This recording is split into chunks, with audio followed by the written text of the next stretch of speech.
안녕하세요. 라이언 아카데미 더스틴 원장입니다. 제가 오늘 나와 있는 곳은 조지타운인데요. 저와 함께 같이 시작 한번 해보도록 하겠습니다. 잘 따라와 보세요. On today's Lion Academics. Hi, it's Amelia from Lion, and today we're going to be talking about extracurriculars for STEM students. So what is STEM? STEM is known as curriculums that include math, biology, physics, chemistry, engineering, and things like that, and is mainly based on, like science. So that is what STEM is, if you're wondering. So for kids who like STEM, what should they do? A lot of people don't know, but today I will teach you the right ways a STEM student can spend their summer time. For STEM kids, mostly there are a lot of activities you can do, both inside and outside of school. And mostly for inside of school, there are curriculums you can do such as AP Biology, AP Chemistry, but that is a different section as it is more towards academic school GPA. And we're going to be talking about extracurriculars outside of school. So you may be wondering what school clubs you can do inside of school, and there's so many, such as Astronomy Club, Astrophysics Club, Biochemistry Club, Chemistry Club, Earth Science Club, Food Chemistry Club, Future Scientists Club, Ocean Geography Club, Rocket Club, and Physics Club. And there are much more different clubs depending on what school you go into, so you can always choose and join whatever you're interested in within the STEM field. If you want to kind of get more serious with these kind of extracurriculars, there are more options outside of school. These can be different science Olympiads. You may be wondering what a science Olympiad does, and it is basically where students compete in 23 different events in various scientific fields, and the subjects may include physiology and anatomy, forensics, and mechanical engineering. And these competitions mainly kind of help with critical thinking and other skills that students may lack, such as leadership and things like that.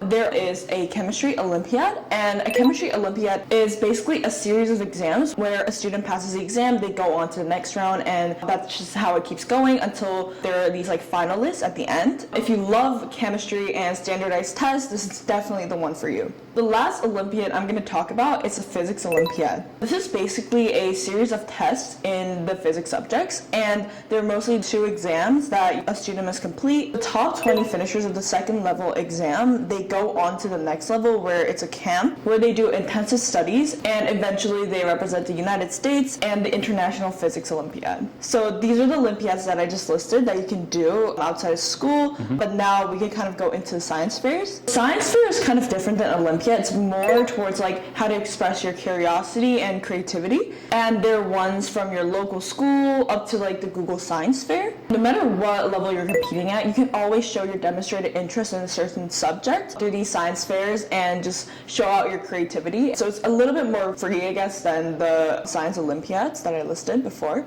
Now we're going to be talking about summer programs. First, we're going to talk about MIT Introduction to Engineering, Science, and Technology. And first, we'd like to keep in mind that this is hosted by MIT, which is a really prestigious STEM school where there's a lot of big opportunities. And this program is a 6-week residential program where high school juniors develop necessary skills they need to be in the STEM field, and while they learn a set of rewards and value of acquiring advanced technological degrees. And this program is actually free, so you don't have to worry about any entering fees or prices. And the only thing a student needs to kind of think about is the transportation fees going to MIT, the school itself. The next one is RSI, short for Research Science Institution. For this summer program, it gathers 100 students in total from different high schools, and they all meet up in the Massachusetts Institution of Technology, short for MIT. It is a free 5-week program where students are able to do various researches that they want to do. There's also something called pre-college programs. So you may be wondering what these pre-college programs are, and they're basically the course that gives you credit towards that prestigious school. And these programs are hosted amongst a lot of prestigious schools such as USC Summer Pre-College Programs, UCLA Summer Sessions, Cornell Pre-College Studies, Brown Pre-College Programs, which is what I personally did during my high school time, and Rice Summer Programs, UC San Diego Summer Program, and Georgetown Hoya Summer Program Sessions.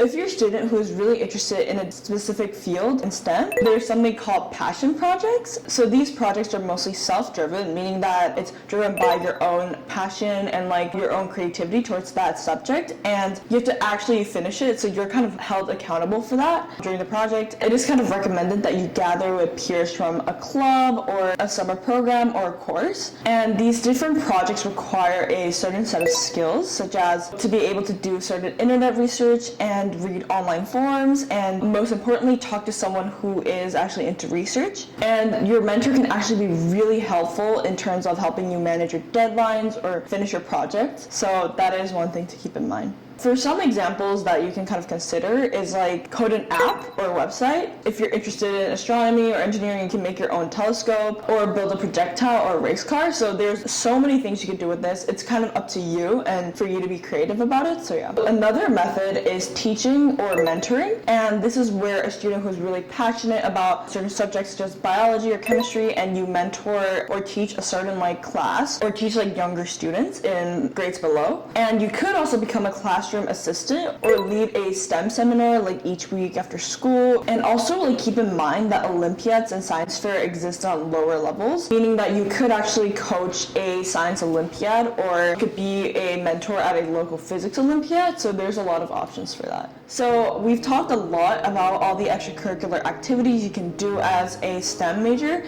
and if you're really interested in STEM, these are all the things you could do during your summer in high school, or just to keep in mind so that you can have a really strong resume. If you are interested in any of these, please do your research and sign up for any of these activities. So thank you so much for watching, and I'll see you in the next episode. Bye! Coming up next on Lion Academy. 안녕하세요. 라이언 아카데미 더스틴 원장입니다. 제가 나와 있는 곳은 The United States Capitol이거든요. 미국에 있는 국회의사당인데요. 1793년에 조지 워싱턴 대통령이 초석을 만들면서 국회의당 건축이 시작이 되었고요. 이후로 지금의 미국에 있는 하원과 상원의 의원들이 많이 일을 하는 곳을 바로 이 미국에 있는 국회의사당입니다. 그래서 US 히스토리에서 특히 이 국회의사당의 얘기를 되게 많이 하게 되거든요.